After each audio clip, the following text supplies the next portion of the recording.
हूतियों ने छुड़ाए इजराइल के छक्के, मल्टीलेयर एयर डिफेंस, एयरपोर्ट पर धमाका। नेतन्याहू थर्राए, कुछ बड़ा होगा। रविवार को यमन के हूती विद्रोहियों ने इजराइल के खिलाफ एक और बड़ा साहसिक हमला कर पूरी दुनिया का ध्यान अपनी ओर खींच लिया।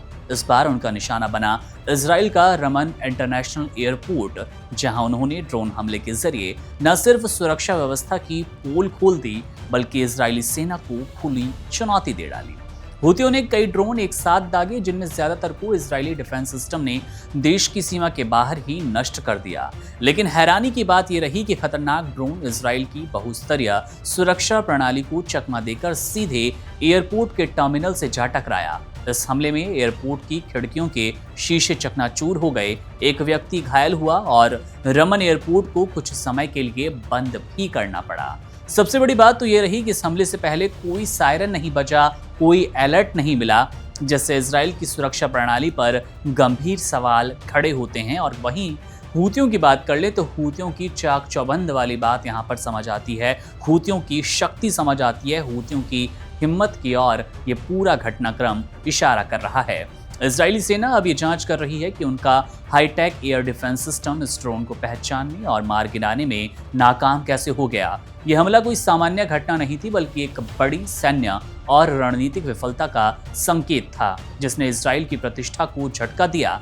दरअसल ये हमला हूतियों की तरफ से उस जवाबी कार्रवाई के तौर पर देखा जा रहा है जो उन्होंने अपनी राजधानी सना पर इजरायली हमलों के बाद की है। उन हमलों में हूती सरकार के प्रधानमंत्री समेत कई बड़े नेता मारे गए थे और उसी का बदला लेने के तौर पर इन हमलों को अब देखना शुरू कर चुका है इजराइल। देखना यहाँ ये भी दिलचस्प होगा कि इजराइल इस हमले का जवाब कैसे देता है। लेकिन इस वक्त तो इजराइल की ज्यादा थू-थू हो रही है कि आखिर पूरी सुरक्षा प्रणाली इतनी चरमरा कैसे गई, आखिर कोई सायरन क्यों नहीं बजा, एयरपोर्ट पर किसी को इस बात की जानकारी तो छोड़िए, अंदेशा भी क्यों नहीं हुआ।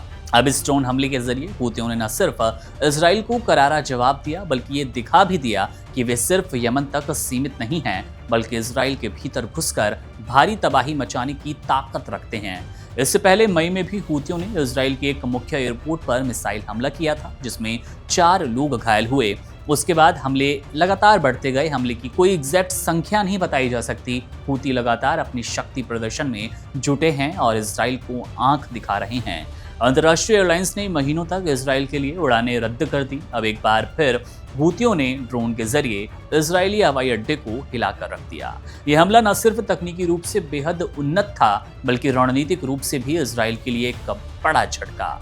अब ये साफ हो गया कि हूती विद्रोही सिर्फ यमन के अंदर ही सक्रिय नहीं, बल्कि उन्होंने अपनी ताकत और मारक क्षमता को अंतर्राष्ट्रीय स्तर पर फैला दिया। इजराइल को अब ये समझ लेना चाहिए कि हूती अब केवल क्षेत्रीय खतरा नहीं रहे, बल्कि एक वैश्विक आतंकवादी चुनौती बन गए, जो अपने दुश्मनों को कहीं भी, कभी भी और निशाने पर ले सकते हैं। इस हमले ने यह भी साबित कर दिया कि ड्रोन और मिसाइल जैसे हथियार अब पारंपरिक युद्ध की सीमाओं को तोड़ चुके हैं और आधुनिक जंग अब तकनीक के दम पर लड़ी जा रही है। हूतियों का यह हमला सिर्फ एक ड्रोन अटैक नहीं था, बल्कि एक संदेश था, इजराइल अब सुरक्षित नहीं है और हूती डरने वाले नहीं हैं, किसी भी आंख से पीछे नहीं हटने वाले। वो अमेरिका का साथ हो, इजराइल की मार हो, हूती हर वक्त तैयार हैं और लगातार हो रहे हमले, लगातार हो रहा हूतियों का ये शक्ति प्रदर्शन कहीं ना कहीं इस युद्ध को और ज्यादा खींचने की तरफ इशारा करता नजर आ रहा है। बहरहाल मामले पर हमारी नजर है। हूती इजराइल की ये भिड़ंत लगातार, इसकी अपडेट हम आपके लिए लाते रहते हैं। जैसे कोई अपडेट और मिलेगा आपसे साझा करेंगे। मेरा नाम है मुकुंद, आप बने रहिए वन इंडिया हिंदी के साथ। शुक्रिया। Subscribe to One India and never miss an update. Download the One India app now.